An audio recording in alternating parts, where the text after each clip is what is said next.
Yung pagmamahal ng tao, hayop kanyang nilikha sa dakilang lumikha. At nagbibigay ng picture gaano yung raham, mercy, awa ng Allah. So pag sasabing Bismillahirrahmanirrahim, parang salita, pero may difference din siya. Isang root word, salitang ugat. So Rahman, ang Rahman ng Allah, ang disturbance, no? Unang Rahman ng Allah, sabihin, mercy, awa niya sa lahat ng kanyang nilikha. Muslim man o di Muslim, kasama yung mahayop.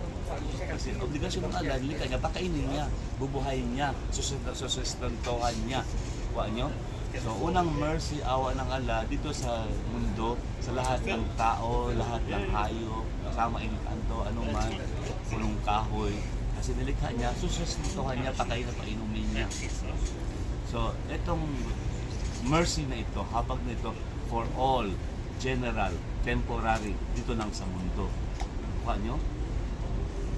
Pag sabihin nga, nakuha ka, naintindihan ko, hindi, ulitin ko ulit. I-rewind ko ulit yung ano ko.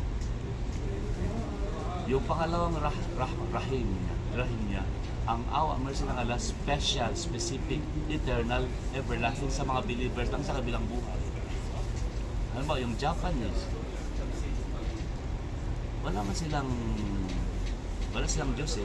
They have ethical values, moral values, pero wala silang religion na sinasambang Diyos na totoo. Pero mabait sila. Advance sa technology, sa pagkain, healthcare, advance sila. Kasi Allah has given you, bigyan ang Allah ng pare-pareho makatarungan sa lahat ng tao sa mundo. Share tayo. Pero wala silang blessing. Sabihin, halimbawa yung Hindu, nanalangin doon sa elepante, nabigyan mo ko ng biryani, halimbawa wala. Kuha nyo, eventually nagkaroon ng biryani. Okay? Hindi yung elepante nagbigay, ang Allah nagdaloob kasi obligasyon niya pakainin niyang kanyang nilikha. Kuha nyo, ang Allah is just makatarungan. Binigyan niya. Pero wala siyang blessing. Sa kabilang buhay, sa impyerno siya. Kasi iba yung sinamba niya. So, etong rahim sa mga believers lang. Kasama tayo sa rahman niya, sa awa niya, sa general, kasama tayo doon, Muslim. Pero lalo na sa kabilang buhay, special sa atin lang. So, yung rahman niya sa Bismillah ar-Rahim, para doon lang sa mga believers sa kabilang buhay, special, specific, eternal, tuloy-tuloy sa kabilang buhay. Kasi sinamba natin siya. Ay say.